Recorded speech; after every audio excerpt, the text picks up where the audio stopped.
Hello friends, എല്ലാ കൂട്ടുകാർക്കും score railway മലയാളത്തിന്റെ മറ്റൊരു ഓൺലൈൻ സെഷനിലേക്ക് സ്വാഗതം. ഇന്ന് നമ്മുടെ ജനറൽ അവയർനെസ് ടോപ്പിക്കിൽ ഏറ്റവും ഇമ്പോർട്ടന്റ് ആയിട്ടുള്ള ഒരു വിഷയമാണ് ഹിസ്റ്ററി. ഹിസ്റ്ററിയിൽ തന്നെ ഏറ്റവും കൂടുതൽ ചോദ്യങ്ങൾ വരുന്ന മോഡേൺ ഇന്ത്യൻ ഹിസ്റ്ററിയുടെ ക്ലാസ് നമ്മൾ ആരംഭിക്കുകയാണ്. നമ്മൾ ക്ലാസ് സ്റ്റാർട്ട് ചെയ്യുന്ന ടോപ്പിക് എന്ന് പറയുന്നത് അഡ്വന്റ് ഓഫ് യൂറോപ്യൻസിന്റെ ആഗമനം എന്ന് പറയുന്ന ഒരു ഭാഗത്തു നിന്നാണ് നമ്മൾ ക്ലാസ് സ്റ്റാർട്ട് ചെയ്യുന്നത്. ക്ലാസ്സിലേക്ക് കടക്കുന്നതിന് മുന്നേ കുറച്ച് കാര്യങ്ങൾ എനിക്ക് നിങ്ങളുടെ അടുത്ത് പറയാനുണ്ട്. അതായത് ജനറൽ അവയർനെസ് എന്ന് പറയുന്ന വിഷയം നിങ്ങൾ എങ്ങനെ കൈകാര്യം ചെയ്യണം, എങ്ങനെ പഠിക്കണം എന്നുള്ളത് ചെറുതാക്കി ഞാൻ നിങ്ങളുടെ അടുത്ത് ആദ്യം തന്നെ പറയാം. അപ്പോൾ ജനറൽ അവയർനെസ് വിഷയത്തെപ്പറ്റി പറയുമ്പോൾ നിലവിൽ വന്നിട്ടുള്ള നോട്ടിഫിക്കേഷൻസിൽ ഈ ജനറൽ അവയർനെസ് വിഷയത്തിനെ എങ്ങനെയാണ് അവർ ഡിസ്ട്രിബ്യൂട്ട് ചെയ്ത് കൊടുത്തിരിക്കുന്നത് എന്നുള്ളത് ആദ്യം മനസ്സിലാക്കുക. അപ്പോൾ ജനറൽ അവയർനെസ് വിഷയത്തിൻ്റെ RRB കണ്ടക്ട് ചെയ്യുന്ന ടെക്നിക്കൽ എക്സാംസിൻ്റെ ഒരു ചാർട്ടാണ് ഞാനിവിടെ കൊടുത്തിരിക്കുന്നത്. ടെക്നിക്കൽ എക്സാംസ് എന്താണെന്നും നോൺ ടെക്നിക്കൽ എക്സാംസ് എന്താണെന്നും നമ്മൾ ഈ ചാനലിൽ ഒരുപാട് വട്ടം ഡിസ്കസ് ചെയ്തിട്ടുള്ള കാര്യങ്ങളാണ്. ടെക്നിക്കൽ എക്സാംസ് ആണ് അസിസ്റ്റന്റ് ലോക്കോ പൈലറ്റ് പരീക്ഷ, technician grade 3, technician grade 1, junior engineer എന്നിങ്ങനെ എക്സാംസിനെയാണ് RRB കണ്ടക്ട് ചെയ്യുന്ന ടെക്നിക്കൽ എക്സാംസ് ആയിട്ട് നമ്മൾ പറയുന്നത്. നോൺ ടെക്നിക്കൽ എക്സാംസ് എന്ന് പറഞ്ഞാൽ RRBയുടെ NTPC, അതുപോലെ തന്നെ RPF constable, RPF SI, group D തുടങ്ങിയ എക്സാംസിനെല്ലാം നമ്മൾ പൊതുവെ നോൺ ടെക്നിക്കൽ എക്സാംസിൻ്റെ കാറ്റഗറിയിലും ഈ പറയുന്ന 4 എക്സാംസിൻ്റെ ടെക്നിക്കൽ എക്സാംസിൻ്റെ കാറ്റഗറിയിലുമാണ് ഉൾപ്പെടുത്തിയിരിക്കുന്നത്.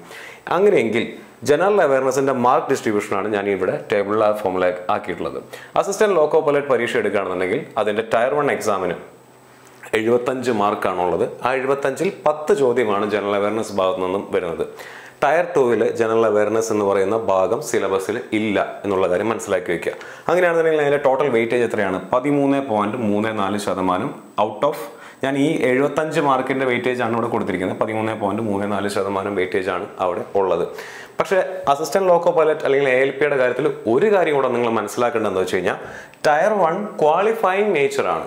ക്വാളിഫയിങ് നേച്ചർ ആയിട്ടുള്ള ടയർ 1-ലാണ് 10 മാർക്കുള്ളത് 75-ൽ. ആ കാര്യം കൂടെ അവിടെ ഓർത്ത് വയ്ക്കുക. ടെക്നീഷ്യൻ ഗ്രേഡ് 3 അസിസ്റ്റന്റ് ലോക്കോ പൈലറ്റിന്റെ അതേ നിലവാരമുള്ള അതേ ലെവലിലുള്ള ലെവൽ 2 തസ്തികയായിട്ടുള്ള ടെക്നീഷ്യൻ ഗ്രേഡ് 3-യുടെ ടയർ 1-ൽ 10 മാർക്കാണ് ജനറൽ അവയർനെസ്സിനുള്ളത്. ടെക്നീഷ്യൻ ഗ്രേഡ് 3-യുടെ ടയർ 1-ൽ 10 മാർക്കാണ് ജനറൽ അവയർനെസ്സിനുള്ളത്. അതൊരു സിംഗിൾ ടയർ എക്സാം ആണ്. അതുകൊണ്ട് ഇവിടെ കിട്ടുന്ന ഓരോ മാർക്കും നിങ്ങളുടെ റാങ്ക് നിശ്ചയിക്കും. അതുകൊണ്ട് തന്നെ ടയർ 2 ഇല്ല. 10% വെയിറ്റേജ് ആണ് എന്തിനുള്ളത്? ജനറൽ അവയർനെസ് വിഷയത്തിന് ഉള്ളത് എന്നുള്ള കാര്യം മനസ്സിലാക്കി വെക്കുക. ടെക്നീഷ്യൻ ഗ്രേഡ് 1 ലെവൽ 5 പോസ്റ്റാണ്. അതും 100 മാർക്കിൻ്റെ എക്സാമാണ്. Single tyre എക്സാമാണ്. ടയറിൽ വാങ്ങിക്കുന്ന ഓരോ മാർക്കും നിങ്ങൾ റാങ്ക് നിശ്ചയിക്കുന്നതാണ്. ആൻഡ് അതിന് ടയർ 2 ഇല്ല. 10% വെയിറ്റേജ് ആണ് എന്തിനുള്ളത്? ജനറൽ അവയർനെസ് വിഷയത്തിനുള്ളത്. റീസെൻ്റ്ലി നോട്ടിഫിക്കേഷൻ വന്നിട്ടുള്ള ജൂനിയർ എഞ്ചിനീയറിൻ്റെ നോട്ടിഫിക്കേഷൻ എടുത്ത് നോക്കിക്കഴിഞ്ഞാൽ 2 ടയർ ഉണ്ട്. 2 ടയറിലും 15 മാർക്ക് വീതമാണ്. ഒന്നാമത്തെ ടയറിൽ 100 മാർക്കിൽ 15, രണ്ടാമത്തെ ടയറിൽ 150 മാർക്കിലാണ് 15 വരുന്നത്. ഇത് രണ്ടും കൂടെ ആഡ് ചെയ്ത് നമ്മൾ പെർസെൻറ്റേജ് നോക്കുകയാണെന്നുണ്ടെങ്കിൽ 12% വെയിറ്റേജ് ആണ് എന്തിനുള്ളത്? ജനറൽ അവയർനെസ് എന്ന് പറയുന്ന പാഠഭാഗത്തിന് ഉള്ളത് എന്നുള്ള കാര്യം മനസ്സിലാക്കി വയ്ക്കാം.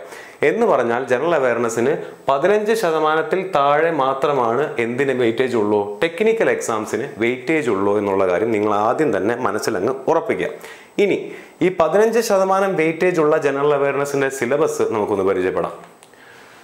ഇത് ജൂനിയർ എഞ്ചിനീയർ പരീക്ഷയ്ക്കും ടെക്നീഷ്യൻ ഗ്രേഡ് 1 പരീക്ഷയുടെയും സിലബസ് ആണ്. രണ്ടും കോമൺ സിലബസ് ആണ്.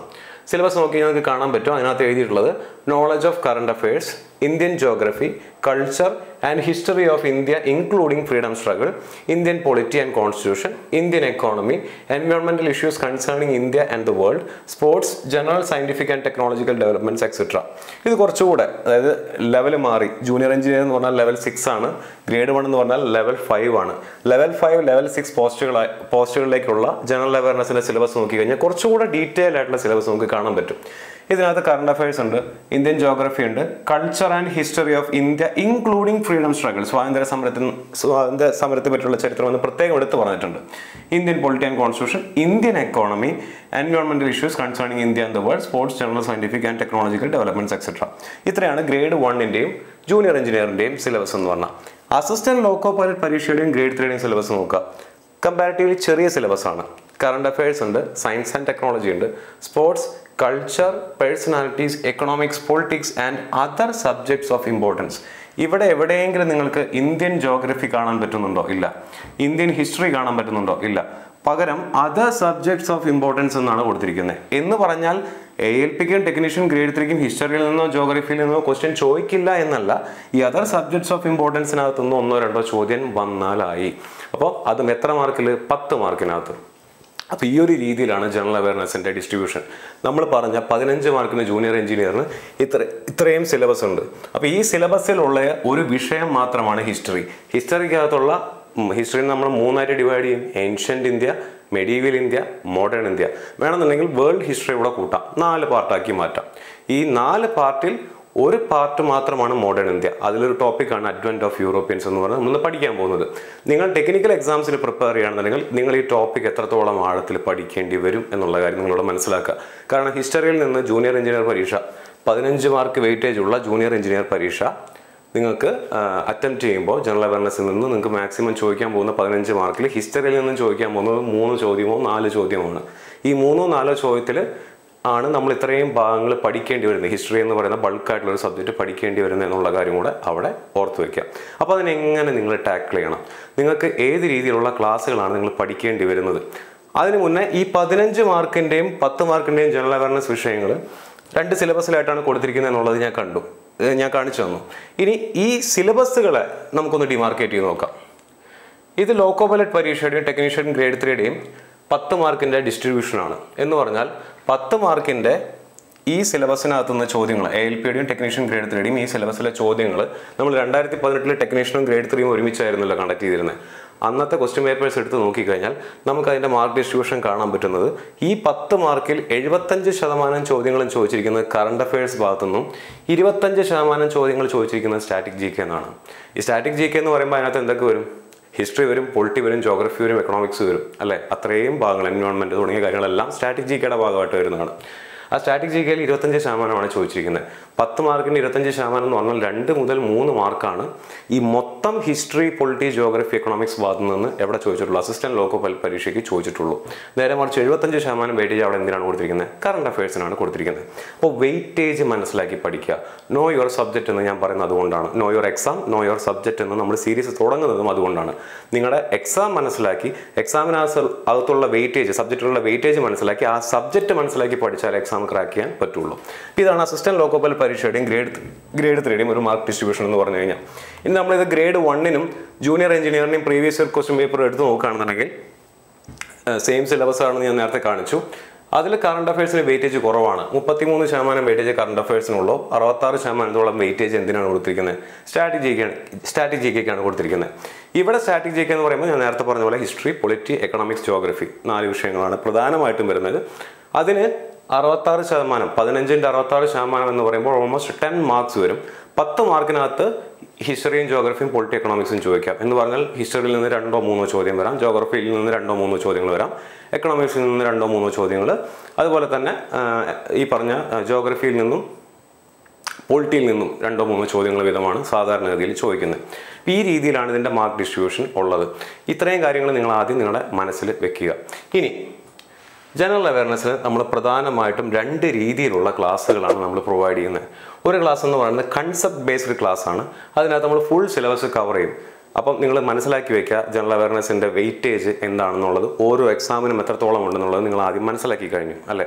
ഇപ്പോൾ ഹിസ്റ്ററി എന്ന് പറയുന്ന വിഷയം ഞാൻ നേരത്തെ പറഞ്ഞു, നമ്മുടെ ഏൻഷ്യൻ്റ് ഇന്ത്യ കഴിഞ്ഞ്, മെഡീവൽ ഇന്ത്യ കഴിഞ്ഞ്, മോഡേൺ ഇന്ത്യ കഴിഞ്ഞ് വേൾഡ് ഹിസ്റ്ററി എല്ലാം അടങ്ങുന്ന വലിയൊരു പോർഷനാണ് ഹിസ്റ്ററി എന്ന് പറയുന്നത്. ഇതേപോലെ തന്നെ നമുക്ക് പൊളിറ്റിയും പഠിക്കാനുണ്ട്, ജോഗ്രഫിയും പഠിക്കാനുണ്ട്, എക്കണോമിക്സും പഠിക്കാനുണ്ട്.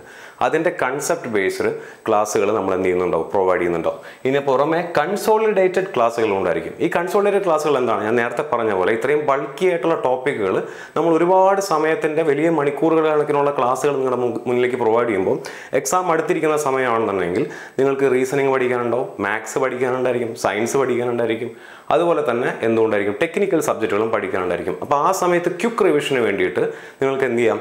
ഈ ഫാക്ട് ബേസ്ഡ് ക്ലാസ്സുകളും യൂസ് ചെയ്യാം. മനസ്സിലാവുന്നുണ്ടോ?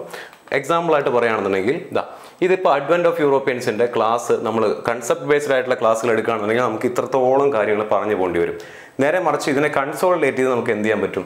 2 ടേബിളിലാക്കി എക്സാമിനേഷൻ പോയിന്റ് ഓഫ് വ്യൂവിൽ നിങ്ങൾക്ക് എന്ത് ചെയ്യാൻ പറ്റും? പറഞ്ഞു തരാൻ പറ്റുന്നതായിരിക്കും. അപ്പോൾ ഈ രീതിയിലുള്ള ക്ലാസ്സുകളാണ് നമ്മൾ പ്രൊവൈഡ് ചെയ്യുന്നത്. ഈ 2 ക്ലാസ്സുകൾ നമ്മൾ നിങ്ങൾക്ക് പ്രൊവൈഡ് ചെയ്യുന്നുണ്ടായിരിക്കും.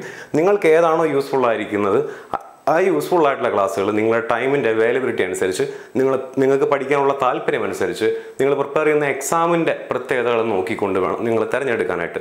ഈ 2 ക്ലാസ്സുകളും നമ്മൾ നിങ്ങൾക്ക് പ്രൊവൈഡ് ചെയ്യുന്നതായിരിക്കും എന്നുള്ള കാര്യം കൂടെ മനസ്സിലാക്കി വെക്കുക. കൺസെപ്റ്റ് ബേസ്ഡ് ക്ലാസ്സുകൾ കൂടുതലും ജനറൽ അവയർനെസ്സിന് വെയിറ്റേജ് ഉള്ള എക്സാംസിന് വേണ്ടി ഫോക്കസ് ചെയ്യുന്നതാണ് നല്ലത്. ഞാൻ നേരത്തെ പറഞ്ഞ പോലെ NTPC ആയിക്കോട്ടെ, നമ്മുടെ ഗ്രൂപ്പ് ഡി ആയിക്കോട്ടെ, RPFൻ്റെ എക്സാം ആയിക്കോട്ടെ, അവിടെയൊക്കെ കൺസെപ്റ്റ് ബേസ്ഡ് ആയിട്ടുള്ള ഡീറ്റെയിൽ ആയിട്ടുള്ള ക്ലാസ്സുകൾ നമുക്ക് ആവശ്യമായിട്ട് വരും. കാരണം ജനറൽ അവയർനെസ്സിന് അവിടെ 50 മാർക്കും 40 മാർക്കും ഒക്കെയാണ് വെയിറ്റേജ് വരുന്നത്. നേരെ മറിച്ച് ഫാക്ട് ബേസ്ഡ് ആയിട്ടുള്ള കൺസോളിഡേറ്റഡ് ക്ലാസ്സസ് എന്ന് പറയുന്നത് പൊതുവെ ടെക്നിക്കൽ എക്സാംസിന് നിങ്ങൾക്ക് യൂസ്ഫുൾ ആയിരിക്കും. നമ്മളിതിനകത്ത് എന്ത് ചെയ്യണം, എക്സാമിനേഷൻ പോയിന്റ് ഓഫ് വ്യൂ നിങ്ങൾ പഠിക്കേണ്ട കാര്യങ്ങളെ മാത്രം ടേബിളർ ഫോമിലോ ചാർട്ട് ഫോമിലോ ടൈം ലൈൻ ഫോമിലോ ആക്കി നിങ്ങളുടെ മുന്നിലേക്ക് പ്രസൻറ്റ് ചെയ്ത് തരികയാണ് വിത്ത് previous year questions and expected questions. അതിൻ്റെ കൂടെ നമ്മുടെ ആഡ് ഓൺ ക്ലാസ്സുകളും കൂടി ആകുമ്പോൾ നിങ്ങൾക്ക് എന്ത് ചെയ്യാൻ പറ്റും, ഈ ജനറൽ അവയർനെസ് എന്ന് പറയുന്ന ഭാഗം ഈസി ആയിട്ട് നിങ്ങൾക്ക് സ്കോർ ചെയ്യാവുന്ന രീതിയിലേക്ക് മാറ്റിയെടുക്കാൻ പറ്റും. കാരണം നമ്മളിങ്ങനെ കൺസോളിഡേറ്റഡ് ക്ലാസ്സുകൾ പ്രിപ്പയർ ചെയ്യുന്ന സമയത്ത് ഇതിനകത്ത് കൊടുത്തിരിക്കുന്ന ഭൂരിഭാഗം ഫാക്റ്റുകൾ എന്ന് പറയുന്നത് പ്രീവിയസ് ഇയർ ക്വസ്റ്റ്യൻസിൽ നിന്നുള്ള ഫാക്റ്റുകളാണ്. മാത്രമല്ല എക്സ്പെക്ട് ചെയ്യുന്ന ക്വസ്റ്റ്യൻസ്, അതായത് ഒരു പോർഷനിൽ നിന്ന് ഒരു ചോദ്യം വന്നു കഴിഞ്ഞാൽ ആ പോർഷനിൽ നിന്ന് ഇനി ഏതൊക്കെ ചോദ്യങ്ങളാണ് വരാൻ സാധ്യതയുള്ളതെന്ന് കൂടി നമ്മൾ എന്ത് ചെയ്യുന്നുണ്ട്, നമ്മളെ ഈ പറയുന്ന ഫാക്ട് ബേസ്ഡ് കൺസോളിഡേറ്റഡ് ക്ലാസ്സിനകത്തും പ്രൊവൈഡ് ചെയ്യുന്നുണ്ടായിരിക്കും. അപ്പം ഈ രീതിയിലുള്ള ക്ലാസ്സുകൾ നിങ്ങൾക്ക് സമയം കുറവാണെന്നുണ്ടെങ്കിൽ, റിവിഷന് വേണ്ടിയിട്ടാണെന്നുണ്ടെങ്കിലും നിങ്ങൾക്ക് എന്ത് ചെയ്യാം, ഈ രീതിയിലുള്ള ക്ലാസ്സുകൾ യൂസ് ചെയ്യാവുന്നതാണ്. അപ്പോൾ ഈ രീതിയിലുള്ള 2 ക്ലാസ്സുകളും നമ്മൾ നിങ്ങൾക്ക് പ്രൊവൈഡ് ചെയ്യുന്നുണ്ടായിരിക്കും. അപ്പോൾ ഇത്രയാണ് ജനറൽ അവയർനെസ് എന്ന് പറയുന്ന വിഷയത്തിൻ്റെ ആമുഖമായിട്ട് എനിക്ക് നിങ്ങളുടെ അടുത്ത് പറയാനുള്ളത്. നമുക്ക് ഇന്നത്തെ ക്ലാസ്സിലേക്ക് കിടക്കാം. മോഡേൺ ഇന്ത്യ ചരിത്രം, അതിനകത്ത് അഡ്വന്റ് ഓഫ് യൂറോപ്യൻസ് അഥവാ യൂറോപ്യൻസിൻ്റെ ആഗമനം എന്ന് പറയുന്ന ഭാഗത്തിലെ ചെറിയൊരു ഭാഗമാണ് നമ്മൾ ഇന്ന് ക്ലാസ്സിനകത്ത് ഡിസ്കസ് ചെയ്യാൻ പോകുന്നത്. അതിൻ്റെ ഒരു കൺസെപ്റ്റ് ബേസ്ഡ് ആയിട്ടുള്ള ഒരു ക്ലാസ്സിൻ്റെ കുറച്ച് ഐഡിയാസും അതുപോലെ തന്നെ ആ ക്ലാസ് കഴിയുമ്പോൾ എങ്ങനെയാണ് നമ്മൾ കൺസോളിഡേറ്റഡ് ആയിട്ട് അതിൻ്റെ ഫാക്ട് എൻറിച്ചിട്ടുള്ള ക്ലാസ്സുകളും പ്രൊവൈഡ് ചെയ്യുക എന്നുള്ളതിൻ്റെ ഒരു സംഭവം നിങ്ങൾക്ക് നമ്മൾ കാണിച്ചു തരുന്നതായിരിക്കും ഈ ക്ലാസ്സിനകത്ത്. അപ്പോൾ ആദ്യം ഈ ഭാഗത്ത് നിന്ന് നമ്മൾ ഇന്ന് എടുക്കാൻ പോകുന്ന ഭാഗത്ത് നിന്ന് ചോദിച്ചിട്ടുള്ള കുറച്ച് ചോദ്യങ്ങൾ പരിചയപ്പെടാം. Who moved the capital of Portuguese colony from Cochin to Goa? Portuguese colony അതിൻ്റെ ക്യാപിറ്റലായിട്ടുള്ള കൊച്ചിയിൽ നിന്നും ഗോവയിലേക്ക് ക്യാപിറ്റൽ ആരാണ് ഷിഫ്റ്റ് ചെയ്തതെന്നാണ് ചോദിച്ചിരിക്കുന്നത്. 4 ആളുകളുടെ പേര് പറഞ്ഞിട്ടുണ്ട്. Francisco de Almeida, Nino de Cunha, Bartolomeu Dias, Vasco da Gama. നമുക്ക് ക്ലാസ് കഴിഞ്ഞിട്ട് ഈ ക്വസ്റ്റ്യൻസ് ഒന്നുകൂടെ ചെയ്തു നോക്കാം. ഇനി the treaty of Tordesillas was signed in. ഈ ട്രീറ്റി ഓഫ് ടോർദേസിയസ് ഏത് വർഷമാണ് സൈൻ ചെയ്തതെന്നാണ് ചോദിച്ചിരിക്കുന്നത്. ഇതൊരു സ്പാനിഷ് വേർഡാണ്. ഇതിനകത്ത് എന്ത് ചെയ്യില്ല, പ്രൊനൗൺസ് ചെയ്യില്ല. The treaty of Tordesillas was signed in ഏത് വർഷമാണെന്നാണ് ചോദിച്ചിരിക്കുന്നത്. Again, who captured Goa from Adil Shahis in 1510? 1510 Adil ഷാഹികൾ എന്ന ആളുകളുടെ അല്ലെങ്കിൽ എന്ന വിഭാഗത്തിൻ്റെ കയ്യിൽ നിന്നും ഗോവ ക്യാപ്ചർ ചെയ്തത് ആര് എന്നാണ് ചോദിച്ചിരിക്കുന്നത്. Afonso de Albuquerque, Bartolomeu Dias, Vasco da Gama, Pedro Alvares Cabral എന്നിങ്ങനെ 4 പേരുടെ പേരാണ് ഓപ്ഷനകത്ത് കൊടുത്തിട്ടുള്ളത്. അപ്പോൾ ഇതിനകത്ത് നോക്കി നിങ്ങൾക്ക് കാണാൻ പറ്റും വർഷവും ആളുകളുടെ പേരുമാണ് ഡീറ്റെയിൽ ആയിട്ട് ക്വസ്റ്റിനകത്ത് ചോദിക്കുന്നത്. അപ്പോൾ ആ രീതിയിൽ തന്നെയായിരിക്കും നമ്മുടെ ക്ലാസ്സുകളും ഫോക്കസ് ചെയ്യുന്നുണ്ടായിരിക്കുക. ഓക്കെ, ഇനി ആദ്യം അഡ്വന്റ് ഓഫ് യൂറോപ്യൻസ്, അതിൻ്റെ ഒരു ബാക്ക്ഗ്രൗണ്ട് ഹിസ്റ്ററിയാണ് നമ്മൾ ആദ്യം ചെക്ക് ചെയ്യാൻ പോകുന്നത്. ബാക്ക്ഗ്രൗണ്ട് ഹിസ്റ്ററി എന്നുള്ളതുകൊണ്ട് ഉദ്ദേശിക്കുന്നത്, ഞാൻ പറഞ്ഞു മോഡേൺ ഇന്ത്യ ചരിത്രം ആരംഭിക്കുന്നത് യൂറോപ്യന്മാരുടെ ഇന്ത്യയിലേക്കുള്ള രംഗപ്രവേശനത്തിലൂടെയാണ്. യൂറോപ്യൻ ശക്തികൾ ഇന്ത്യയിൽ എന്ന് കാലുകുത്തിയോ അന്ന് തൊട്ടാണ് ഇന്ത്യയിൽ മോഡേൺ ഇന്ത്യൻ ഹിസ്റ്ററി എന്ന് ഹിസ്റ്റോറിയൻസ് എന്ത് ചെയ്യുന്നത്, ഡിമാർക്കേറ്റ് ചെയ്യുന്നത്. അപ്പോൾ എന്തിനാണ് യൂറോപ്യൻസ് ഇന്ത്യയിലേക്ക് വരുന്നത്? കച്ചവടത്തിന് വേണ്ടിയിട്ടാണ് വരുന്നത്. അതിൻ്റെ പിന്നിലുണ്ടായിട്ടുള്ള സാഹചര്യം എന്താണെന്നുള്ളത് നമുക്ക് ആദ്യം നോക്കാം. The traditional trade routes between East and West fell under Turkish dominance following the Ottoman conquest of Asia Minor and the capture of Constantinople in AD 1453. വളരെ ഇമ്പോർട്ടൻ്റ് ആയിട്ടുള്ള ആധുനിക ചരിത്രം ആരംഭിക്കുന്നത് ഈ ഒരു പോയിന്റിൽ നിന്നാണ് ഹിസ്റ്റോറിയൻസ് പറയുന്നത്. ഇന്ത്യയിലെ മാത്രമല്ല വേൾഡിലെയും മോഡേൺ ഹിസ്റ്ററിയുടെ ആരംഭം the fall of Constantinople in 1453 ആണെന്നാണ് പറയുന്നത്. ബൈസന്റൈൻ എംപയർ, റോമൻ സാമ്രാജ്യത്തിൻ്റെ അവശേഷിപ്പായിട്ടുള്ള ഒരു ബൈസന്റൈൻ എംപയറിൽ നിന്ന് ഓട്ടോമൻ എംപയർ കോൺസ്റ്റാന്റിനോപ്പിൾ പിടിച്ചെടുക്കുന്ന വർഷമാണ് 1453. ഈ ഒരു വർഷത്തോടു കൂടിയാണ് ലോകത്തിലെയും ആധുനിക ചരിത്രം, മോഡേൺ ഹിസ്റ്ററി ആരംഭിക്കുന്നതെന്നാണ് ഹിസ്റ്റോറിയൻസ് പറയുന്നത്. അപ്പോൾ അതുവഴി നഷ്ടമായത് എന്താണ്? ബൈസന്റൈൻ എംപയർ ഉണ്ടായിരുന്ന സമയത്ത് യൂറോപ്യൻസിന് ട്രേഡ് ഈസി ആയിട്ട് നടക്കുമായിരുന്നു. എന്നാൽ അത് ഓട്ടോമൻ എംപയറിന്റെ കൈവശമായതോടുകൂടി അവരെന്ത് ചെയ്യുന്നില്ല, ഭീമമായിട്ടുള്ള തുകയാണ് അവർ ഇന്ത്യയിൽ നിന്നും സ്പൈസസും മറ്റും യൂറോപ്പിലേക്ക് എത്തിക്കുന്നതിന് വേണ്ടി യൂറോപ്യൻ ശക്തികളുടെ കയ്യിൽ നിന്നും വാങ്ങിച്ചിരുന്നത്. അപ്പം യൂറോപ്യൻസിന് അത് ഭയങ്കരമായിട്ടുള്ളൊരു നഷ്ടമാണ് ഉണ്ടാക്കിയത്. അതുകൊണ്ടാണ് അവർ ഓൾട്ടർനേറ്റീവ് ട്രേഡ് റൂട്ട് തേടി ഇറങ്ങിയത്. അതിൻ്റെ ഭാഗമായിട്ടാണ് ക്രിസ്റ്റഫർ കൊളംബസ് എന്ത് ചെയ്യുന്നതും ഇന്ത്യ അന്വേഷിച്ചിറങ്ങുന്നതും എവിടെ ചെന്നുപെടുന്നതും അമേരിക്കൻ കോണ്ടിനെന്റിൽ എത്തിപ്പെടുന്നതും. അതിനുശേഷമാണ് ബർത്തലോമിയോ ഡയസ് വരുന്നത്. അതിനുശേഷമാണ് വാസ്കോ ഡ ഗാമ എവിടെ വരുന്നത്, കേരളത്തിൽ എത്തുന്നത്. അപ്പം ഇങ്ങനെയാണ് ആ ചരിത്രം വരുന്നത്. കോൺസ്റ്റാന്റിനോപ്പിൾ 1453 AD ബൈസന്റൈൻ എംപയറിന്റെ കയ്യിൽ നിന്നും ഓട്ടോമൻ എംപയറിന്റെ കയ്യിലേക്ക് പോകുന്നതിലൂടെയാണ് ആധുനിക ചരിത്രം ആരംഭിക്കുന്നത്. യൂറോപ്പും ഇന്ത്യയും തമ്മിലുണ്ടായിരുന്ന സ്പൈസ് ഇടപാട് വ്യാപാരം ഈ കോൺസ്റ്റാന്റിനോപ്പിളിൽ പിടിച്ചെടുക്കുന്നതിലൂടെ എന്ത് ചെയ്യാണ് ആ വ്യാപാര ശൃംഖല അവിടെ നഷ്ടപ്പെട്ടു പോവാണ് ഉണ്ടാകുന്നത്. അപ്പോൾ അതിന് ഓൾട്ടർനേറ്റീവ് ട്രേഡ് റൂട്ട് നോക്കിയാണ് പിന്നീട് ക്രിസ്റ്റഫർ കൊളംബസും അതുപോലെയുള്ള ആളുകളും എന്ത് ചെയ്യുന്നത് രംഗത്ത് വരുന്നത്. ഇനി merchants from Venice and Genoa who had monopolised these routes denied West European states, including Spain and Portugal, any participation in trade through the old routes. അപ്പോൾ വെനീസിലെയും ജനോവയിലെയും എന്ത് ചെയ്യുന്നു കച്ചവടക്കാർ സ്പെയിൻ പോർച്ചുഗൽ തുടങ്ങിയ ആളുകളുടെ കയ്യിൽ നിന്നും ഈ ട്രേഡിൽ നിന്ന് അവർ എന്ത് ചെയ്യുന്നു ഒഴിവാക്കുന്നു. ഈ ഒരു സാഹചര്യത്തിലാണ് in 1492 Italian explorer Christopher Columbus discovered America with a crew of 90 men and 3 ships. ആ 3 കപ്പലിൻ്റെ പേര് ഇത് ഓർത്തിരിക്കുക. നമ്മൾ മോഡേൺ വേൾഡ് ഹിസ്റ്ററി പഠിക്കുന്ന സമയത്ത് നമ്മൾ ഒന്നുകൂടെ പഠിക്കും. നീന, പിൻഡ ആൻഡ് സാന്റാ മരിയ ഈ 3 കപ്പലുകളിലായിട്ടാണ് 1492 ക്രിസ്റ്റഫർ കൊളംബസ് എന്ത് ചെയ്യുന്നത് അമേരിക്കയിലേക്ക് എത്തിച്ചേരുന്നത്. ഇനി the treaty of Tordesillas signed in AD 1494 between Spain and Portugal aimed to divide the world between them along an imaginary line down the center of Atlantic Ocean. അപ്പോൾ ഈ treaty of ടൊർദേസിയസ് നമ്മൾ നേരത്തെ question കണ്ടാണ്. വർഷം 1494 അതായിരുന്നു ചോദ്യം. Treaty of ടൊർദേസിയസ് ഏത് വർഷമാണ് സൈൻ ചെയ്തെന്നുള്ളത് 1494. ആര് തമ്മിൽ? സ്പെയിനും പോർച്ചുഗലും തമ്മിൽ. നേരത്തെ പറഞ്ഞു സ്പെയിനും പോർച്ചുഗലിനും ഇന്ത്യയിലേക്കുള്ള ആ വ്യാപാരത്തിൻ്റെ ആ ഒരു കണക്ഷൻ ആര് കട്ട് ചെയ്യുകയാണ്? വെനീസിലും ജനോവയിലുമുള്ള മറ്റ് വ്യാപാരികൾ കട്ട് ചെയ്യുകയാണ്. ഓട്ടോമൻ എംപയർ എന്ത് ചെയ്യുന്നു? കോൺസ്റ്റാന്റിനോപ്പിൾ പിടിച്ചെടുക്കുന്നു. അപ്പോൾ അതുവഴി പിന്നെ കച്ചവടം നടത്താൻ പറ്റുന്നില്ല. അതിനിടയിലാണ് സ്പെയിനിൽ നിന്ന് പുറപ്പെടുന്ന ക്രിസ്റ്റഫർ കൊളംബസ് എന്ത് ചെയ്യുന്നത് അമേരിക്ക കണ്ടുപിടിക്കുന്നത് എപ്പോൾ 1492. അപ്പോൾ ഒരു ന്യൂ വേൾഡ് അവർക്ക് ഓപ്പൺ ചെയ്ത് കിട്ടുകയാണ്. അപ്പോൾ ഈ ഒരു സാഹചര്യത്തിൽ സ്പെയിനും പോർച്ചുഗലും കൂടി 1494 അവിടുത്തെ 2 രാജവംശങ്ങളും കൂടി എന്ത് ചെയ്യുന്നു ഒരു ട്രീറ്റി ഒപ്പുവെക്കുന്നു. Treaty of Tordesillas. ആ ട്രീറ്റിയുടെ പ്രത്യേകത എന്താണ്? ആ ട്രീറ്റി പ്രകാരം അറ്റ്ലാന്റിക് സമുദ്രത്തിന് അവരെന്താക്കി മാറ്റുന്നു? 2 ഭാഗമാക്കി മാറ്റുന്നു. അറ്റ്ലാന്റിക് സമുദ്രത്തിന്റെ ഈസ്റ്റിലേക്കുള്ള ഭാഗങ്ങൾ പോർച്ചുഗീസിനും അവർ ക്യാപ്ചർ ചെയ്യുന്ന എല്ലാ ടെറിട്ടറിയും പോർച്ചുഗീസിനും, അറ്റ്ലാന്റിക് സമുദ്രത്തിന്റെ വെസ്റ്റിലേക്കുള്ള ഭാഗങ്ങൾ ആർക്കും കിട്ടും? സ്പെയിനിനും കിട്ടും. അപ്പോൾ ഇവിടെ നോക്കിയാൽ നിങ്ങൾക്ക് കാണാൻ പറ്റും സ്പെയിനിന്റെ കളറാണ് ഈ പച്ച കളർ എന്ന് പറയുന്നത്. ഈ ഏരിയ മുഴുവൻ ആരാണ് പിടിച്ചെടുത്തിരിക്കുന്നത്? സ്പെയിനാണ് പിടിച്ചിരിക്കുന്നത്. ഈ ബ്രൗൺ കളർ കംപ്ലീറ്റ് ആരെയാണ്? പോർച്ചുഗീസാണ്. പോർച്ചുഗീസാണ് എവിടേക്ക് വന്നിരിക്കുന്നത്? ഇന്ത്യയിലേക്ക് വന്നിട്ടുള്ളത്. പോർച്ചുഗീസാണ് എവിടേക്ക് വന്നിട്ടുള്ളത്? സൗത്ത് ഈസ്റ്റ് ഏഷ്യയിലേക്ക് വന്നിട്ടുള്ളത്. പോർച്ചുഗീസാണ് ഈ ആഫ്രിക്കൻ കോസ്റ്റ് വഴി ഇന്ത്യയിലേക്കുള്ള റൂട്ട് കണ്ടുപിടിക്കുന്നത്. ഇതാണ് കേപ്പ് ഓഫ് ഗുഡ് ഹോപ്പ് എന്ന് പറയുന്നത്. ഇവിടെ വന്ന് കറങ്ങിയിട്ടാണ് എങ്ങോട്ട് വരുന്നത്? ഇന്ത്യയിലേക്ക് വരുന്നത്. പണ്ട് ഈസി ആയിട്ട് മെഡിറ്ററേനിയൻ ഉൾക്കടൽ വഴി അറബിക്കടലിലൂടെ കച്ചവടം നടത്തിയിരുന്ന ആളുകളാണ് ഇവർ. തുർക്കിയിലാണ് ഈ കോൺസ്റ്റാന്റിനോപ്പിൾ എന്ന് പറയുന്ന സ്ഥലം ഇരിക്കുന്നത്. തുർക്കിയിലാണ്. തുർക്കിയിൽ നിന്നുള്ള കോൺസ്റ്റാന്റിനോപ്പിളിന്റെ മുകളിലുള്ള ആ അധികാരം ഓട്ടോമൻ എംപയറിന്റെ കൈവശം വെക്കുമ്പോൾ ഇവർക്ക് എന്ത് ചെയ്യാൻ പറ്റുന്നില്ല? ഇവിടെ നിന്ന് ഇങ്ങോട്ട് ട്രേഡിന് വരാൻ പറ്റുന്നില്ല. അങ്ങനെയാണ് അവർ ഓൾട്ടർനേറ്റീവ് ട്രേഡ് റൂട്ട്സ് തേടി വരുന്നത്. ക്രിസ്റ്റഫർ കൊളംബസും ഇന്ത്യയാണെന്ന് വിചാരിച്ചിട്ടാണ് യാത്ര പുറപ്പെടുന്നത്. പക്ഷെ അദ്ദേഹം ഇങ്ങനെ പോകുന്നതിന് പകരം എവിടെ ചെന്ന് എത്തിപ്പെട്ടു? അമേരിക്കൻ കോണ്ടിനെന്റിൽ എത്തിപ്പെട്ടു. അപ്പോൾ ഇങ്ങനെയാണ് ആദ്യമായിട്ട് ഇന്ത്യയിലേക്ക് ആര് വരുന്നത്? യൂറോപ്യൻസ് വരുന്നത്. ഇതൊരു മാപ്പ് ഉണ്ടെങ്കിൽ കുറച്ചുകൂടി ഈസി ആയിട്ട് നിങ്ങൾക്ക് ഓർത്തിരിക്കാൻ പറ്റും. ഓക്കെ ആണല്ലോ? ഇതാണ് എൻ്റെ ബാക്ക്ഗ്രൗണ്ട് ഹിസ്റ്ററി എന്ന് പറയുന്നത്. ഇനി പോർച്ചുഗീസുകാർ ഇന്ത്യയിലേക്ക് വന്നിട്ടുള്ള കച്ചവടത്തിന് വേണ്ടി വന്നിട്ടുള്ള ഏറ്റവും ആദ്യത്തെ യൂറോപ്യൻ ശക്തികൾ എന്ന് പറയുന്നത് ആരാണ്? പോർച്ചുഗീസുകാരാണ്. പോർച്ചുഗീസുകാരെ പറ്റി പറയുമ്പോൾ ഏറ്റവും ആദ്യം അറിഞ്ഞിരിക്കേണ്ട വ്യക്തിയാണ് ബർത്തലോമിയോ ഡയസ്. ബർത്തലോമിയോ ഡയസിന്റെ പ്രത്യേകത എന്താണ്? He was the first Portuguese sailor reached the Cape of Good Hope in AD 1498 in search of sea routes to India. ഇന്ത്യയിലേക്ക് കടന്നു വരുന്നതിന് വേണ്ടി, ഇന്ത്യയിലേക്കുള്ള വ്യാപാരത്തിന് വേണ്ടി കേപ്പ് ഓഫ് ഗുഡ് ഹോപ്പിൽ എത്തിപ്പെട്ട ഏറ്റവും ആദ്യത്തെ പോർച്ചുഗീസ് സെയിലർ എന്ന് പറയുന്നത് ബർത്തലോമിയസ് ഡയസ് ആണ്. ഇത് അദ്ദേഹത്തിന്റെ സ്റ്റാച്ചു ആണ്. പക്ഷെ ഇത് പോർച്ചുഗീസിലല്ല ഉള്ളത്. അൺഫോർച്ചുനേറ്റ്ലി പോർച്ചുഗീസുകാർ അദ്ദേഹത്തിനെ വേണ്ടത്ര രീതിയിൽ പരിഗണിച്ചിട്ടില്ല. പിന്നീട് ഒരുപാട് കാലഘട്ടത്തിന് ശേഷമാണ് അദ്ദേഹത്തിന്റെ കോൺട്രിബ്യൂഷൻ അവിടെ ഒരു വില കിട്ടിയിരുന്നത്. ഇനി വാസ്കോ ഡ ഗാമ നിങ്ങൾക്ക് എല്ലാവർക്കും അറിയാവുന്ന വ്യക്തിയാണ്. Hailing from Lisbon, he discovered a new route from Europe to Asia via the Cape of Good Hope and landed at Calicut on May 21, 1498. 1498 അദ്ദേഹം എവിടെ എത്തിച്ചേരാണ്? കാലിക്കട്ടിൽ എത്തിച്ചേരാണ്. Establish their first factory at Calicut. കാലിക്കട്ടിൽ അദ്ദേഹത്തിന് ഏറ്റവും ആദ്യത്തെ ഫാക്ടറി അദ്ദേഹം എസ്റ്റാബ്ലിഷ് ചെയ്യുന്നു. Followed by second factory at Kannur. Cannanore എന്ന് പറഞ്ഞാൽ കണ്ണൂരാണ്. AD 1505.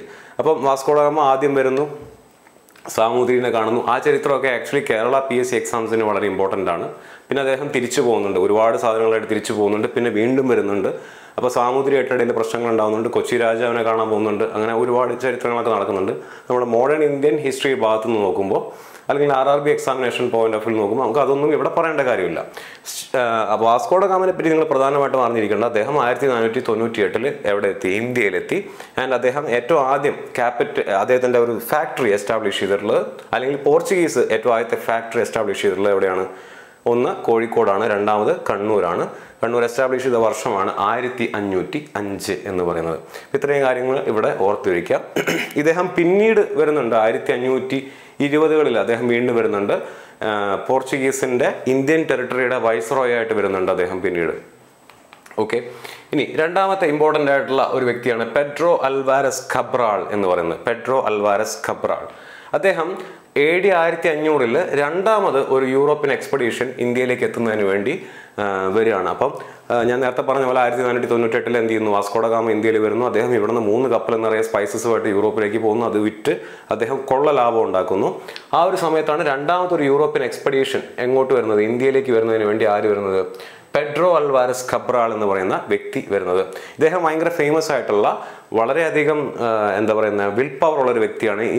ലോകത്തിലെ തന്നെ 4 കോണ്ടിനെന്റിൽ കാല് കുത്തിയിട്ടുള്ള ഏറ്റവും ആദ്യത്തെ വ്യക്തി എന്ന് പറയുന്നത് പെഡ്രോ അൽവാരസ് കബ്രാൾ ആണ്. ഇദ്ദേഹമാണ് ബ്രസീൽ എന്ന് പറയുന്ന ആ രാജ്യം അല്ലെങ്കിൽ ആ ഒരു ഏരിയ യൂറോപ്യൻസിനെ പരിചയപ്പെടുത്തുന്നത്, അല്ലെങ്കിൽ വേൾഡിന് മുന്നേ പരിചയപ്പെടുത്തുന്നത് ആരാണ്? കബ്രാളാണ്. നമ്മൾ എപ്രകാരമാണോ കൊളംബസ് അമേരിക്ക ഡിസ്കവർ ചെയ്തെന്ന് പറയുന്നത്, അതുപോലെ തന്നെ കബ്രാൾ അടങ്ങുന്ന ഒരു ഷിപ്പാണ് അവിടെ വന്ന് ലാൻഡ് ചെയ്യുന്നത്, ബ്രസീലിൽ വന്ന് ലാൻഡ് ചെയ്യുന്നത്. അപ്പം അദ്ദേഹം സൗത്ത് അമേരിക്കൻ കോണ്ടിനെന്റിൽ പോയിട്ടുണ്ട്.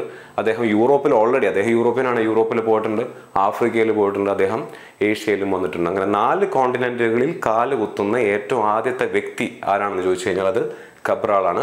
കബ്രാൾ 1500 എവിടെ വരികയാണ്? ഇന്ത്യയിൽ വരികയാണ്. അപ്പം ഇദ്ദേഹത്തെ പറ്റി 2 പോയിന്റ് കൂടെ ഞാൻ എക്സ്ട്രാ പറഞ്ഞു. എക്സാമിനേഷൻ പോയിന്റ് ഓഫ് വ്യൂ നിങ്ങൾക്ക് അത്ര ഇമ്പോർട്ടൻ്റ് ആയിട്ടുള്ള ഫാക്റ്റ് ആണെന്നില്ല, എന്നിരുന്നാലും അറിഞ്ഞിരിക്കുക. അദ്ദേഹമാണ് ബ്രസീലിൽ ആദ്യമായിട്ട് കാലുകുത്തിയത്. അദ്ദേഹമാണ് 4 കോണ്ടിനെന്റുകളിൽ കാലുകുത്തുന്ന ഏറ്റവും ആദ്യത്തെ വ്യക്തി എന്നുള്ള കാര്യം കൂടെ ഓർത്തിരിക്കുക. He strengthened the factories at Cochin and Kannur, അഥവാ Kannur, leaving a squadron to supervise the Malabar coast and thwart any Arab vessels arriving from the Red Sea. അപ്പോൾ കബ്രാളിൻ്റെ സമയത്ത് കുറേ പ്രശ്നങ്ങളൊക്കെ നടക്കുന്നുണ്ട്. കബ്രാളിൻ്റെ സമയത്ത് സാമൂതിരിയായിട്ട് തെറ്റിപ്പിരിയുന്നുണ്ട്.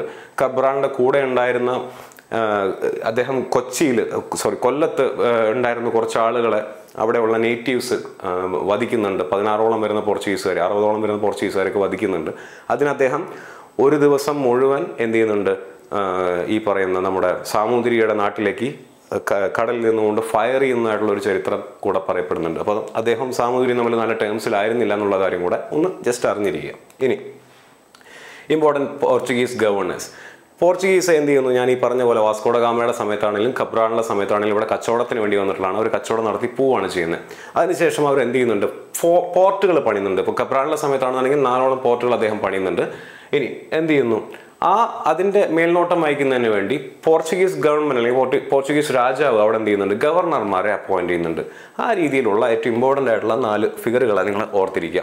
ഫ്രാൻസിസ്കോ ഡി അൽമേഡ 1505 മുതൽ 1509 വരെയാണ് അദ്ദേഹം എന്തായിട്ടിരുന്നത്? ഗവർണറായിട്ട് ഇരുന്നത്. അദ്ദേഹത്തിൻ്റെ ഏറ്റവും ഫേമസ് ആയിട്ടുള്ള പോളിസിയാണ് എക്സാമിനേഷൻ പോയിന്റ് ഓഫ് വ്യൂ വളരെ ഇമ്പോർട്ടൻ്റ് ആണ്. എന്ത്? Blue water policy. Blue water policy ആര് ഇൻട്രൊഡ്യൂസ് ചെയ്തെന്ന് ചോദിച്ചു കഴിഞ്ഞാൽ അതാരാണ്? ഫ്രാൻസിസ്കോ ഡി അൽമേഡയാണ്. He emphasised maintaining Portuguese dominance as the sole trade power in Arabian Sea and Indian Ocean. Indian മഹാസമുദ്രത്തിലും അറബിക്കടലിലും പോർച്ചുഗീസുകാരുടെ ആധിപത്യം സ്ഥാപിക്കുന്നതിന് വേണ്ടിയിട്ടാണ് അദ്ദേഹം ബ്ലൂ വാട്ടർ പോളിസി ഇൻട്രൊഡ്യൂസ് ചെയ്തത് എന്നുള്ള കാര്യം ഓർത്തു വെക്കുക. അപ്പോൾ എന്താണ് ഞാൻ നേരത്തെ പറഞ്ഞുകൊണ്ടിരുന്നത്? അറബികളുടെ കയ്യിലായിരുന്നു ഇന്ത്യയിൽ നിന്നുള്ള സ്പൈസസിന്റെ വ്യാപാര കുത്തക. അവന്മാർ ഈ പറയുന്ന പോലെ കോൺസ്റ്റാന്റിനോപ്പിൾ വീണതിന് ശേഷം ഭീമമായിട്ടുള്ള ഒരു തുകയാണ് യൂറോപ്യൻസിന്റെ കയ്യിൽ നിന്നും വാങ്ങിച്ചിരുന്നത്. ഇതിനൊരു മറുപടി എന്നുള്ള രീതിയിലാണ് അവർ ട്രേഡ് റൂട്ടുകൾ തപ്പിയിറങ്ങിയത്. അതായത് മെഡിറ്ററേനിയൻ ഉൾക്കടലിലൂടെ അല്ലാതെ, അറബിക്കടലിലൂടെ അല്ലാതെ, പേർഷ്യൻ ഗൾഫിലൂടെ അല്ലാതെ വേറെ ഏതെങ്കിലും വഴിയിലൂടെ ഇന്ത്യയിലേക്ക് വരാൻ പറ്റുമോ? അതിൻ്റെ ഭാഗമായിട്ടാണ് കൊളംബസ് അമേരിക്കയിൽ എത്തുന്നത്. അതിൻ്റെ ഭാഗമായിട്ടാണ് കബ്രാൾ ബ്രസീലിൽ എത്തുന്നത്. അതിൻ്റെ ഭാഗമായിട്ടാണ് ബർത്തലോമിയോ ഡയസ് എവിടെ എത്തുന്നത്? കേപ്പ് ഓഫ് ഗുഡ് ഹോപ്പിൽ എത്തുന്നത്. അതിൻ്റെ ഭാഗമായിട്ട് അതിൻ്റെ പാത തുടർന്നുകൊണ്ടാണ് വാസ്കോ ഡ ഗാമ കേരളത്തിലും എത്തിപ്പെടുന്നത്. അങ്ങനെ കേരളത്തിൽ എത്തിപ്പെട്ട പോർച്ചുഗീസുകാരുടെ ഏറ്റവും ആദ്യത്തെ ഗവർണറായിട്ടുള്ള അൽമേഡ കൊണ്ടുവന്നിട്ടുള്ള പോളിസിയാണ് ബ്ലൂ വാട്ടർ പോളിസി. അതായത് അറബിക്കടലിൽ കിടന്ന് കറങ്ങുന്ന അറബികളെല്ലാം തുരത്തുക. ഇനി അമ്മാരെ കച്ചവടത്തിന് ഇവിടെ വിളിക്കരുത്. കച്ചവടം ഇന്ത്യയിൽ നിന്നുള്ള ആളുകൾ കച്ചവടം ചെയ്യുന്നത് നേരിട്ട് ആരുടെ കൂടെ ആയിരിക്കണം? പോർച്ചുഗീസുകാരുടെ കൂടെ ആയിരിക്കണം. അതാണ് ഈ ബ്ലൂ വാട്ടർ പോളിസിയുടെ ഉദ്ദേശം എന്ന് പറഞ്ഞു കഴിഞ്ഞാൽ. അദ്ദേഹത്തിന്റെ ഏറ്റവും ഫേമസ് ആയിട്ടുള്ള ബാറ്റിലാണ് ബാറ്റിൽ ഓഫ് ദിയു 1509. ഈ ബാറ്റിൽ അദ്ദേഹം ജയിക്കുന്നുണ്ട്. ഇതിനിടയിൽ അദ്ദേഹത്തിന്റെ മറ്റ് ബാറ്റിലുകൾ ഇവിടുത്തെ നേറ്റീവ് പീപ്പിൾസ് ആയിട്ടും ഉള്ള ബാറ്റിലൊക്കെ അദ്ദേഹത്തിന്റെ മകനെ അദ്ദേഹത്തിന് നഷ്ടപ്പെടുന്നുണ്ട്. ഇനി അതിനുശേഷം വരുന്ന വ്യക്തിയാണ് ആര്? അൽഫോൺസോ ഡി ആൽബുക്കർക്ക് 1509 1515 ഇടയിൽ. ഈ ആൽബുക്കർക്ക് ആക്ച്വലി അൽമേഡ ഉള്ള സമയത്താണ് ഇവിടെ അദ്ദേഹത്തിന് ഗവർണർഷിപ്പ് കിട്ടി വരുന്നത്. അൽമേഡയും ആൽബുക്കർക്കും തമ്മിൽ ചെറിയ പ്രശ്നങ്ങൾ ഉണ്ടാവുന്നുണ്ട്. അൽമേഡ പറയുന്നുണ്ട് ഞാൻ ഇവിടെ നിന്ന് ഇറങ്ങി തരുന്നില്ല, കാരണം എനിക്ക് ഒഫീഷ്യലായിട്ടുള്ള ഇതൊന്നും കിട്ടിയിട്ടില്ല. ആക്ച്വലി അതൊരു സിവിൽ വാറിലേക്ക് പോകുമായിരുന്നു. പക്ഷെ ആൽബുക്കർക്ക് എന്ന് പറയുന്നത് ഒരു ജെന്റിൽമാൻ ആയതുകൊണ്ട് അദ്ദേഹം ഈ പറഞ്ഞ പോലെ മാറി നിൽക്കുകയാണ് ചെയ്തത്. പക്ഷെ അദ്ദേഹം ശത്രുക്കൾക്ക് അഗെയിൻസ്റ്റ് വളരെ പവർഫുൾ ആയിട്ടുള്ള ഒരു റൂളറായിരുന്നു എന്നുള്ള കാര്യം ഓർത്തിരിക്കുക. ആൽബുക്കർക്ക് എന്ത് ചെയ്യുന്നു? ശ്രീ കൃഷ്ണദേവരായ, വിജയനഗര എംപയറിലെ one of the powerful ruler ആയിട്ടുള്ള കൃഷ്ണദേവരായയുടെ കയ്യിൽ നിന്നും അദ്ദേഹം ബക്തൽ എന്ന് പറയുന്ന സ്ഥലം എന്ത് ചെയ്യുന്നുണ്ട്? ക്യാപ്ചർ ചെയ്യുന്നുണ്ട്. And initiated A policy of Inter marriage with the natives of India. അദ്ദേഹമാണ് നേറ്റീവ്സ് ആയിട്ടുള്ള ഒരു ഇന്റർ മാരേജ് നടത്തണമെന്നുള്ള ഒരു പോളിസി എന്ത് ചെയ്യുന്നത്? ഇനീഷ്യേറ്റീവ് നടത്തുന്നത്. പിന്നെ ബാറ്റിൽ ഓഫ് ഗോവ 1510 അദ്ദേഹം എന്ത് ചെയ്യുന്നുണ്ട്? ഗോവ പിടിച്ചെടുക്കുന്നുണ്ട്. അദ്ദേഹത്തിന്റെ ഏറ്റവും ഫേമസ് ആയിട്ടുള്ള സിസ്റ്റമാണ് കർട്ടാസ് സിസ്റ്റം എന്ന് പറയുന്നത്. കർട്ടാസ് സിസ്റ്റം എന്ന് പറഞ്ഞാൽ ബേസിക്കലി എന്താണ്? ഒരു നേവൽ ട്രേഡ് ലൈസൻസ് ആണെങ്കിൽ പാസ്സാണ്. implemented by Portuguese in the Indian Ocean during the 16th century under the dominion of the Portuguese Empire. അതായത് ഈ കർട്ടാ സിസ്റ്റം പ്രകാരം ഈ ഒരു ലൈസൻസോ പാസോ ഉണ്ടെങ്കിൽ മാത്രമാണ് അറബിക്കടലിലോ ഇന്ത്യൻ സമുദ്രത്തിലോ എന്ത് ചെയ്യാൻ പറ്റുള്ളൂ? കച്ചവടം നടത്താൻ പറ്റുള്ളൂ. അപ്പം പോർച്ചുഗീസുകാർ ഉൾപ്പെടെ അല്ലെങ്കിൽ പോർച്ചുഗീസുകാരല്ലാത്ത എല്ലാവരും എന്ത് ചെയ്യണം? ഈ കർട്ടാ സിസ്റ്റം എന്ത് ചെയ്യണം? കാണിക്കണം. ഇത് കാണിച്ചു കൊടുത്താൽ മാത്രമാണ് അവരെ എന്ത് ചെയ്യുള്ളൂ? കച്ചവടത്തിന് വേണ്ടി സമ്മതിക്കുകയുള്ളൂ. അപ്പോൾ ഈ ഒരു സിസ്റ്റം ഇംപ്ലിമെന്റ് ചെയ്തത് ആരുടെ സമയത്താണ്? അൽഫോൺസോ ഡി ആൽബുക്കർക്കിന്റെ സമയത്താണ്. ആക്ച്വലി കർട്ടാസ് സിസ്റ്റം, ഈ കർട്ടാസ് എന്ന് പറയുന്ന വാക്കിൽ നിന്നാണ് എന്തുണ്ടാകുന്നത്? നമ്മൾ കടലാസ് ഉപയോഗിക്കുന്നത്, കടലാസ് എന്ന് പറയുന്ന വാക്ക് പോലും ഉണ്ടായിരിക്കുന്നതെന്നാണ് പറയപ്പെടുന്നത്. അപ്പോൾ ആ കാര്യം കൂടെ ഇവിടെ ഓർത്തിരിക്കുക. കടലാസ് കാണിച്ചാലേ കടത്തി വിടുള്ളൂ എന്നുള്ളതാണ് ഈ കർട്ടാ സിസ്റ്റം കൊണ്ട് ഉദ്ദേശിക്കുന്നത്. ഒരു ലൈസൻസ് അല്ലെങ്കിൽ ഒരു പാസ്സാണ്. ആ പാസ് കാണിച്ചാൽ നിങ്ങൾക്ക് എന്ത് ചെയ്യാം? ഇന്ത്യൻ ഓഷ്യനിലൂടെയോ അല്ലെങ്കിൽ അറബിക്കടലിലൂടെയോ പോവാം. അല്ലാത്ത പക്ഷം പോർച്ചുഗീസുകാർ എന്ത് ചെയ്യും? അറ്റാക്ക് ചെയ്യും. ഈ രീതിയിലുള്ള ഒരു പോളിസി കൊണ്ടുവന്ന ആരാണ്? അൽഫോൺസോ ഡി ആൽബുക്കർക്കാണ്. അദ്ദേഹം ആരുടെ കണ്ടംപററി ആയിരുന്നു?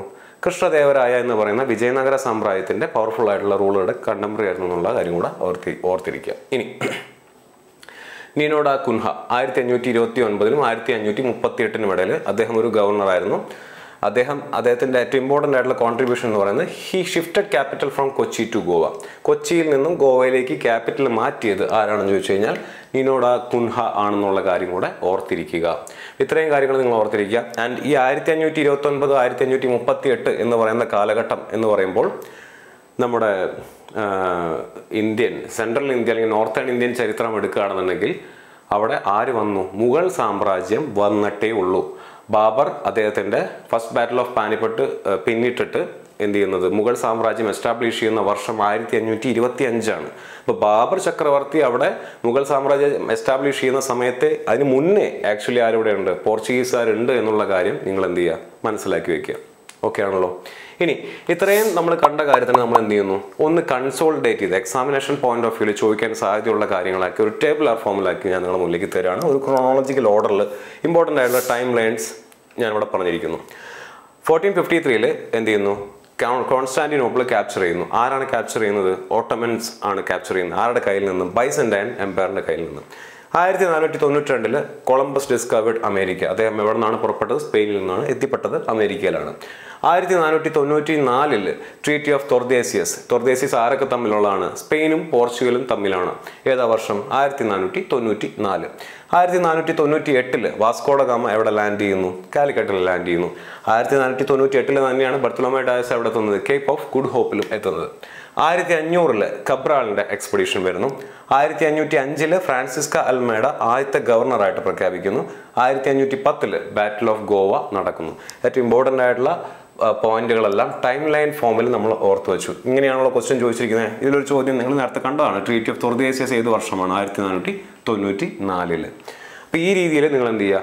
ആ ഫാക്റ്റുകൾ കൃത്യമായിട്ട് ഓർത്തു വയ്ക്കുക. ഇനി ഇമ്പോർട്ടൻ്റ് ആയിട്ടുള്ള ഫിഗേഴ്സിന് നമ്മൾ എന്ത് ചെയ്യുന്നു? ചാർട്ട് ചെയ്യുന്നു. വാസ്കോഡ ഗാമയുടെ ഏറ്റവും ഇമ്പോർട്ടൻ്റ് ആയിട്ടുള്ള കാര്യങ്ങൾ എന്തൊക്കെയാണ്?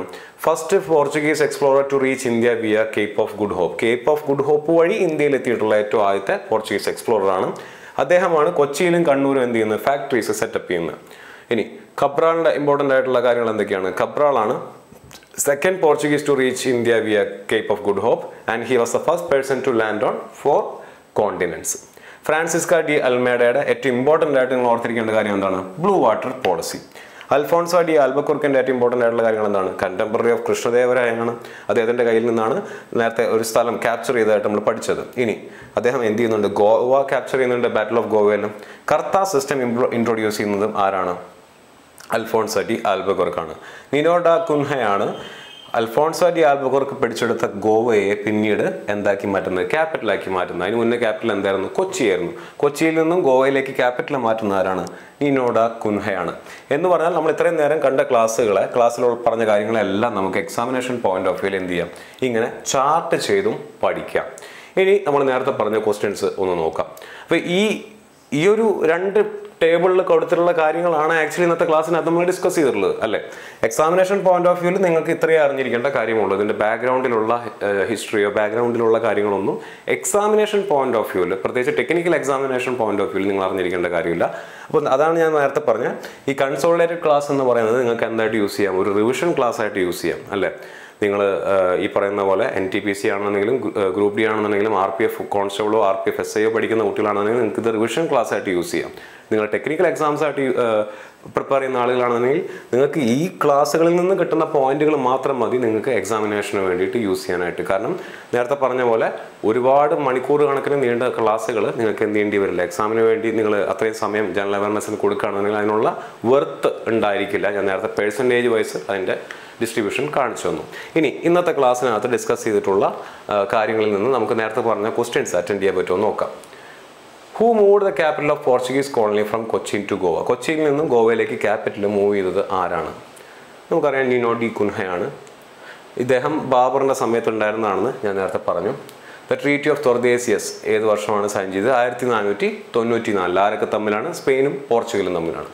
Who captured Goa from Adil Shahis in 1510? Goa capture ചെയ്ത ആരാണ്? അൽഫോൺസോ ഡി ആൽബക്കുർക്കാണ്. അതിനെ ക്യാപിറ്റലാക്കി മാറ്റിയത് നിനോ ഡ കുൻഹയാണെന്നുള്ള കാര്യം കൂടെ ഓർത്തിരിക്കുക.